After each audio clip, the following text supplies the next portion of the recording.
Good evening. The European Parliament's chair of the Delegation for Relations with the South Caucasus, member of the European Parliament, Marínā Kալյուրանդի, will be giving an interview to public TV tonight. Mrs. Kալյուրանդի, thank you so much for this opportunity. Thank you for having me. The European Union-Armenia Parliamentary Partnership Committee recently called on Azerbaijan to immediately withdraw from the territory of Armenia. However, despite calls and resolutions from the EU and DEP after the aggression in September, Azerbaijani armed forces stand within the internationally recognized borders of Armenia. Will the EU or the EP step beyond calls? Will there be sanctions? Well, at the moment, there was yesterday discussion in the European Parliament plenary, and we adopted a report on Armenia and we adopted a report on Azerbaijan, where we reiterated all the principles and all the requests that you mentioned. As a new thing, I would say that I think that the deployment of European Union mission in Armenia is an important step. It is there to monitor the situation along the Armenian side. It is to provide security in the region. And we're asking also Azerbaijan to let European monitoring mission to go on the Azerbaijan territory. But I think that the fact of deploying of European Union mission in Armenia shows once again the seriousness of engagement of the EU in South Caucasus and Armenia and Azerbaijan particularly. Mrs. Kալյուրանդի, in the past, we often heard calls not to use force targeted at both Armenia and Azerbaijan. Now that the EU mission is at the request of Armenia on the Armenia-Azerbaijan border, is it clear who the aggressor is? Well, I will say what I have said several times before. War is never a solution. The first Nagorno-Karabakh war was a mistake, and the second Nagorno-Karabakh war was a mistake. Both nations deserve to live in peace and security. The mission is there to provide security to the people of the region and to monitor the situation on Armenian and Azerbaijani side. The only solution is not to look only into the past, but look into the future. And the only solution for the peace, prosperity and security for both nations is to finally start peace talks that Council President Charles Michel has initiated, and that can lead to the long-standing peace and to the guarantee of the human rights of the population living in Nagorno-Karabakh. As for the present, analysts and politicians in Armenia estimate a high risk of escalation by Azerbaijan in both Artsakh and on the borders of Armenia. Would identifying the aggressor not help prevent another escalation? As I said, European Parliament and EU is paying great attention to the South Caucasus. For years, I heard that EU did not took enough interest, that EU was enough committed. And that is the reason why EU has deployed its European Union mission.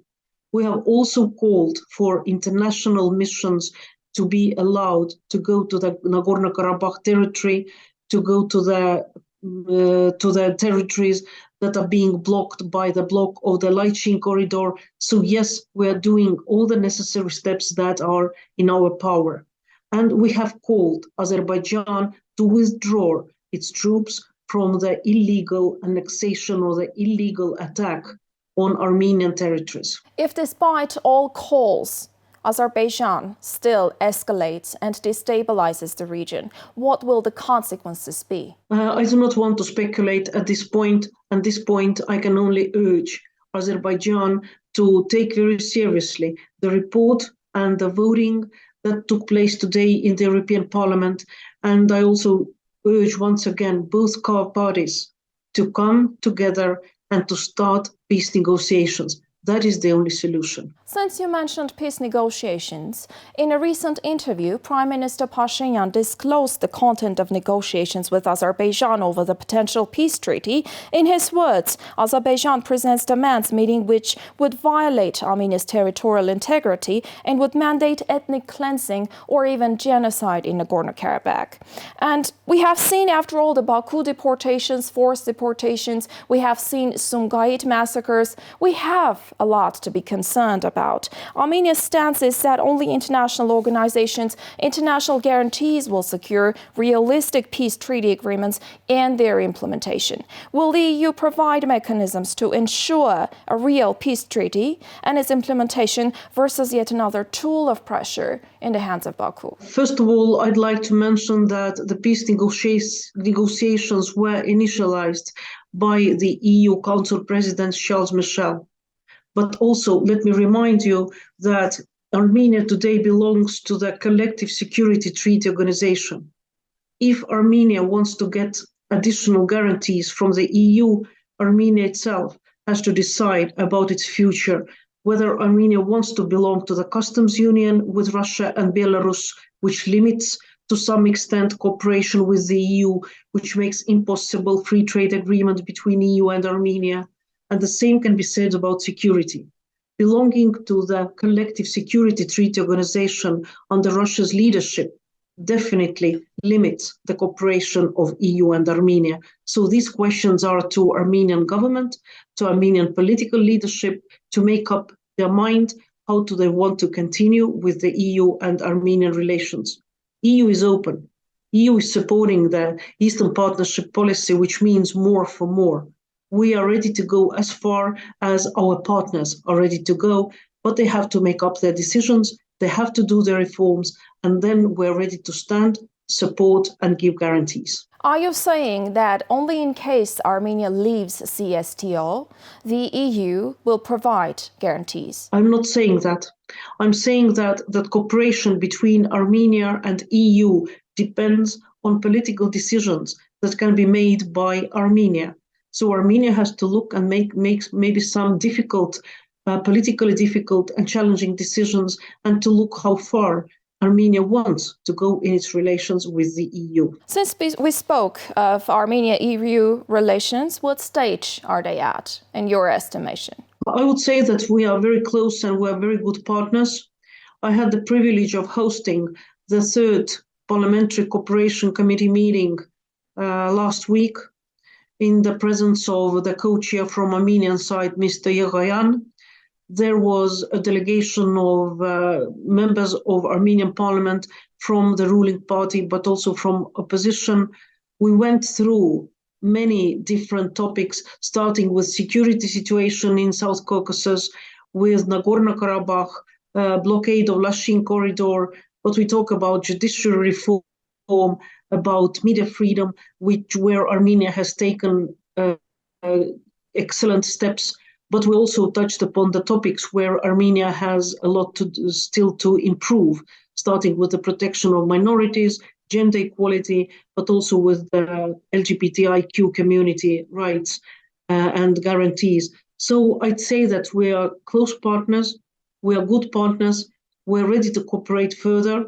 There are positive steps, and of course, there are things that remain to be done. The Comprehensive and Enhanced Partnership Agreement entered into force in March last year. Has there been any progress on it, in your estimation? Absolutely, because as much as I can understand, Armenia is taking the SIPA agreement as the blueprint or the backbone of relations with the EU. It is a very comprehensive agreement, as you mentioned. It covers very different fields of cooperation, very different spheres of cooperation. And yes, we are just looking at the fields mentioned in the agreement, and we see positive steps made. And as I said, we see that there is room for improvement. So I would say that we're close partners. And if I look at the Eastern Partnership policy as such, I would like to congratulate Armenia for the reforms, democratic reforms the country has undertaken. Are you saying that you are satisfied with the reforms and the progress that the Armenian authorities are making? I'm never satisfied. Estonia is not a perfect country. There is room for improvement. Armenia is not a perfect country. There is room for improvement. I can't be satisfied. I have to achieve more. And that's why the expectations have to be higher, and we have to move towards the better solutions, toward better results. Only that is the way for the next level of our relations. What's the way forward? The way forward is in the hands of Armenia. We have SIPA agreement. We are ready to cooperate in all the fields mentioned in the SIPA agreement. But if Armenia wants to have closer cooperation, we are ready to follow that. As I said, Eastern Partnership policy follows the interests and intents of our Eastern partners. It's a policy more for more. The more you do reforms, the more we're ready to cooperate. I see. Mrs. Kaliurand, I'm going to have to go back one more time to Armenia-Baku relations, Yerevan-Baku relations. Political and even legal pressures have obviously had little effect on Baku. Lachin Life Road has been blocked for over 3 months now. The humanitarian crisis threatens to turn into a humanitarian catastrophe.